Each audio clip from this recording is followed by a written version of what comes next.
Hi Pisces, and welcome to your monthly tarot reading for September. Thank you so much for joining me today, and let's go ahead and get a sense of the messages and energies for you in September.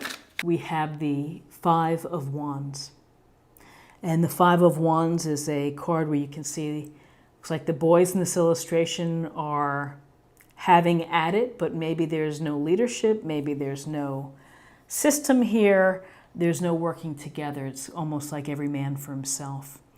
With the Five of Wands, we may get a sense that you have to encounter healthy competition this week. You may be working on a team that isn't quite gelling. There could be a relationship in your life where maybe you're just not seeing things eye to eye or working together. There could be arguments. There could be heated discussions. The good news is that this can be overcome. It's a minor arcana card, and through communication, through trying to remediate or to compromise or to negotiate, you may find relief from situations that are, that where people are not coming together, working together. So then, as an awareness for the week, we have the lovely and positive sun.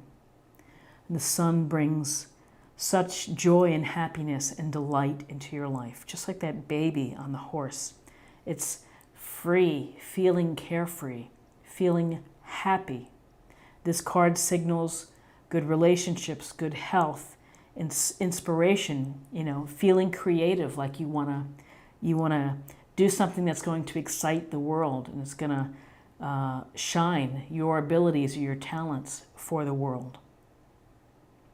In the background, you see the sunflowers. Again, the sun brings our life force and in turn creates the abundance within our lives. The banner here, or the sash, the red sash, represents our passions. So again, have fun, relax, make some time for fun this week to enjoy what you like doing. And if you're in a relationship, things are going well with the relationship, things are going well at home. You may even be recognized for doing a job well done, but there's certainly a sense here of good things to be aware of for the week.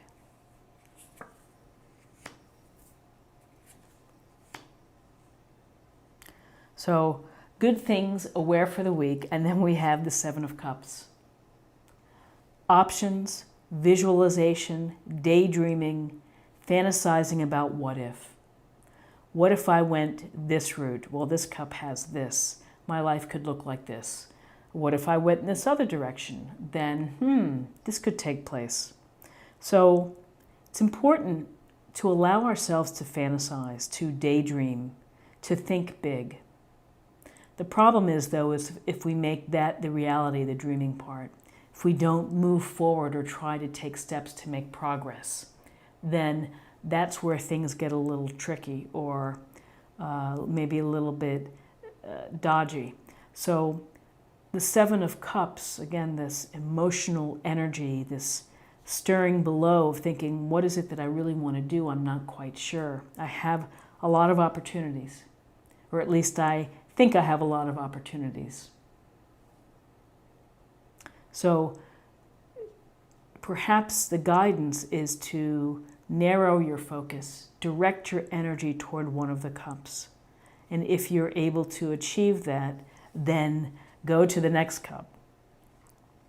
So, interesting, we have a sense of perhaps disharmony or discord. We have the joy of the sun, feeling carefree, lots of options, and then we have a disruption. We have the Tower, here to disrupt your daily life, your daily routine. Something happens this week where maybe it throws you off your game, or maybe you're not expecting what happens. Could be something relatively small but has a big ripple effect, or it could be something totally unexpected and large. Maybe you get the flu for the week and you can't go to work and you have an important presentation. There's so many permeations to the Tower, but it's about clearing away what needs to be cleared away in order to build a stronger foundation. It also can represent disruptions to our daily life and how we have to change course, how we have to restructure, how we have to reset and look at things differently and appreciate that change happens and it can be very random. And that randomness can impact how we live. So it's just something to be very aware of for the week, is that you may receive unexpected news. You may have, perhaps your rental for the Airbnb that you were planning on and had a deposit on fell through, and it's thrown your vacation plans or your travel plans in disarray. Something like that could be a Tower moment. Ooh. Okay, so we have the King of Cups. The King of Cups is this lovely, sensitive energy, someone who is very masterful of emotions, someone who is a very sympathetic listener, who would give good, honest advice to someone who is feeling hurt or upset from a situation. You want to rely on people like the King of Cups within your life. So whether this is someone within your circle, within your family, your work environment, someone that you know, they have a degree of wisdom and experience and an ability to really tune in and to be emotionally present. And they're going to be giving of love to you. Love through a healing, sensitive nature. And here's the emotional component of support or people that you're interacting with. And then here we have a little bit more, perhaps less emotional and just more down to the business at hand. So we might think of the Queen of Swords as someone who relies on their intelligence and on their reason to make decisions. Someone who's going to look at the rule of law, someone who's going to be really informed. But this analytical approach, so while you might be getting love and comfort from the King of Cups, from those within your circle, the Queen of Swords may say, listen, you really need to focus on the facts. If you don't get with it, this may happen. And if you don't find a way to generate, I'm just giving you an example here, generate additional income, let's not play around. You could lose this or that. So there's a real sense here that she tells it like it is, and that bluntness sometimes is needed. Kind of like a little swift kick in the behind for the truth, because she's going to tell you how it is based on the facts and based on what is there. May not be the softest touch or the warmest touch, but fair, reasonable, and focused on understanding the power of the blade to analyze and to look at situations from left and right and up and down in all directions.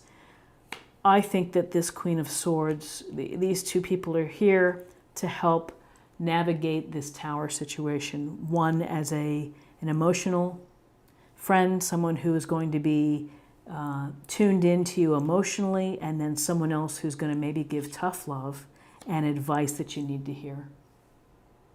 So, interesting cards with the Sun, which is, generally speaking, very powerful and very happy and joyful. And then you have this options, and maybe you're going to be forced to pursue some options as a result of the Tower. And here's the piece where you're relying on friends, loved ones as counsel. Let's get a little more information, and we will get an idea of the focus or the meditation point for the week.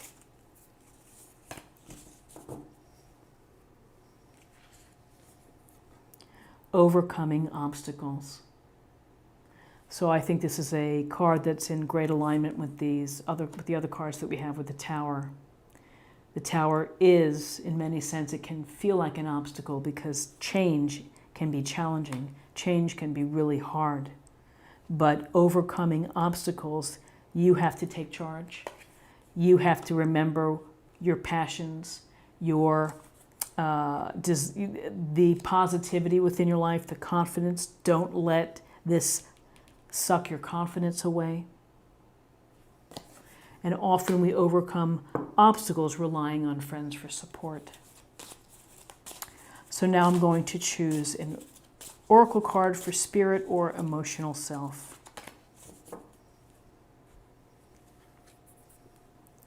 Self-sabotage. When you learn to get out of your own way, there will be no stopping you. Most of the time, it's not others who prevent you from achieving your goals. It's that inner voice that derails those carefully woven plans. So, self-sabotage, we've all been there. We've all done something to get in our own way. I think the first step is being aware of sometimes what you do. And again, while the King of Cups may be giving you a loving, kind, and considerate message, the Queen of Swords may be saying, you need to stop messing around. You need to take responsibility for your actions. Keep your eyes open and focus on what you need to do. And finally, let's choose a card for love, and we'll see what's shaken for love.